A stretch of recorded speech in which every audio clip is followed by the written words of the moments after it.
साथियों नमस्कार, मैं हूं नीरज पटेल और आप देख रहे हैं नेशनल जनमत।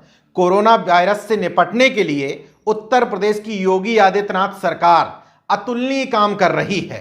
अकेले भारत में नहीं बल्कि पूरे विश्व में उसका डंका बज रहा है। शायद यही वजह है कि विश्व प्रसिद्ध न्यूयॉर्क की बड़ी मैगजीन मानी जाने वाली टाइम्स मैगजीन ने 3 पन्ने योगी आदित्यनाथ की शान में कसीदे गढ़े हैं।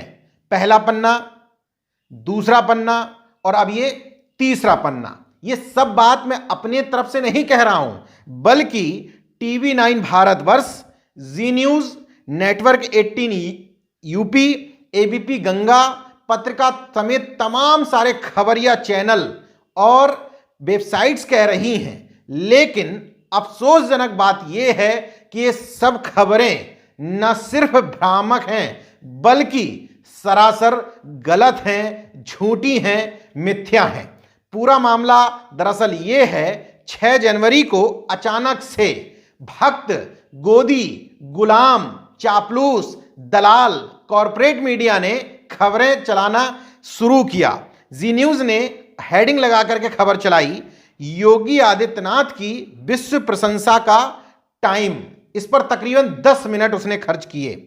मुकेश अंबानी के नेटवर्क 18 समूह की उत्तर प्रदेश की चैनल ने 16 मिनट का एक प्रोग्राम बनाया और उसके जो नेशनल एडिटर हैं शैलेंद्र यांगू खुद अवतरित हुए चैनल पर चापलूसी करने के लिए और 16 मिनट तक बखान करते रहे किस तरीके से अमेरिका की एक बड़ी मैगजीन टाइम्स जो विश्व प्रसिद्ध है उसने योगी आदित्यनाथ जी के ऊपर 3 पन्ने का आर्टिकल छाप करके तारीफ की है कि वो कोरोना वायरस से बहुत बेहतर तरीके से निपटे। कमोवेश इसी तरह की खबरें टीवी 9 भारतवर्ष, एबीपी गंगा पत्रिका समेत तमाम सारे चैनलों ने चलाई, जिसमें दिखाया गया कि एक आर्टिकल छपा हुआ है टाइम्स में जिसने हेडिंग लगाई है, hangs in there better times are ahead. जब इसकी परतों में गए हम तो जानकारी ये मिली कि 21 से 28 दिसंबर के एडिशन में ये 3 पन्ने छपे हैं। तो फिर गलत क्या है? गलत ये है कि टाइम्स मैगजीन खुद मानती है कि ये जो कंटेंट है ये लेख नहीं है, आर्टिकल नहीं है, बल्कि विज्ञापन है। तमाम सारे स्वयंभू मठाधीशों को, खबरिया चैनलों के, शायद इस बात का ज्ञान नहीं रह गया है कि खबर और विज्ञापन में अंतर होता है, जबकि स्पष्ट तौर पर इन तीनों पन्नों में ऊपर लिखा हुआ है कंटेंट फ्रॉम यूपी गवर्नमेंट। मतलब यूपी गवर्नमेंट द्वारा जो कंटेंट हमें उपलब्ध कराया गया है वो हम विज्ञापन की शक्ल में सीधे सीधे छाप दे रहे हैं। तमाम सारे खबर नवीस गुलामी में ये भी भूल गए, जब कोई विज्ञापन कंटेंट एडवर्टोरियल के फॉर्म में छापा जाता है तो उसके फॉन्ट बदल दिए जाते हैं। इतनी सामान्य समझ तो पत्रकारिता के विद्यार्थी को भी बता दी जाती है, लेकिन इन गुलामों को यह बात समझ में नहीं आई और पूरे देश भर में इस खबर को गलत ढंग से चलाते रहे। इस खबर को वो सीधे सीधे खबर बताते रहे, जबकि वो सिर्फ और सिर्फ विज्ञापन और एक पेड कंटेंट है। अब सवाल ये उठता है कि ये गलत खबर आई कहां से?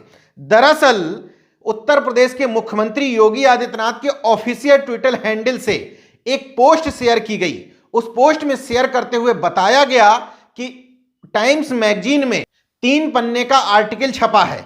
योगी आदित्यनाथ जी के ऑफिस से ट्वीट हुआ तो स्वाभाविक है उत्तर प्रदेश के यशस्वी प्रदेश अध्यक्ष स्वतंत्र देव सिंह जी ने भी ट्वीट कर दिया। यहां तक तो बात समझ में आती है, लेकिन बॉम्बे स्टॉक एक्सचेंज के चीफ एग्जीक्यूटिव आशीष चौहान को इतनी जल्दबाजी क्या पड़ी थी, उन्होंने भी ट्वीट किया। उसके बाद भक्त मीडिया में होड़ लग गई। वो जानते बूझते भी कि ये कंटेंट सिर्फ और सिर्फ विज्ञापन है, ये किसी आर्टिकल का पार्ट नहीं है, उसको आर्टिकल बताते हुए सीधे सीधे खबरिया चैनलों पर प्रोग्राम बनाया जाने लगा। योगी आदित्यनाथ की शान में जो एक से एक बढ़ करके उनके दरबारी कसीदे गढ़ सकते थे वो कसीदे गढ़े जाने लगे। पूरे होशो हवास में, पूरी जिम्मेदारी के साथ, पूरी जांच पड़ताल के बाद नेशनल जनमत इस नतीजे पर पहुंचा है कि ये खबरें पूरी तरीके से झूठ और मिथ्या थी। वो सिर्फ और सिर्फ विज्ञापन कंटेंट था, इसलिए ताकि अंतर्राष्ट्रीय मीडिया को भी मैनेज किया जा सके, क्योंकि टाइम्स मैगजीन इससे पहले कोरोना काल में उत्तर प्रदेश के मजदूरों के हालातों को लेकर के कई सारे आर्टिकल्स यानी कि असली खबर अपने यहां छाप चुके थे।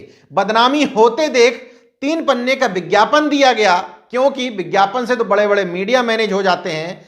टाइम्स ने उनके विज्ञापन को एज इट इज छाप दिया, कंटेंट फ्रॉम यूपी गवर्नमेंट लिखते हुए, लेकिन यहां के चम्मच पत्रकारों ने उसको आर्टिकल बताते हुए उनकी शान में कसीदे गढ़ना चालू रखा। देखते रहिए नेशन जनमत, जागरूक और सजग बने रहिए। साथ ही साथ एक अनुरोध करता हूं कि व्हाट्सएप यूनिवर्सिटी के ज्ञान को कॉपी पेस्ट करने से पहले उसको जांच लीजिए, परख लीजिए। केवल किसी का विरोध करने के लिए विरोध मत कीजिए, भले ही वो कंटेंट आपके फेवर में हो, फेवर का मतलब आपके मन मुताबिक हो, फिर भी उसको फॉरवर्ड करने से पहले देख लीजिए कि आप सही सूचना किसी तक पहुंचा रहे हैं या नहीं। जय विज्ञान, जय संविधान, जय लोकतंत्र। धन्यवाद। तो अगर आपने मेरा YouTube चैनल सब्सक्राइब नहीं किया तो प्लीज़ सब्सक्राइब कर लें और उस बेल आइकन पर जरूर क्लिक करें, जिससे जो मेरे न्यू वीडियो है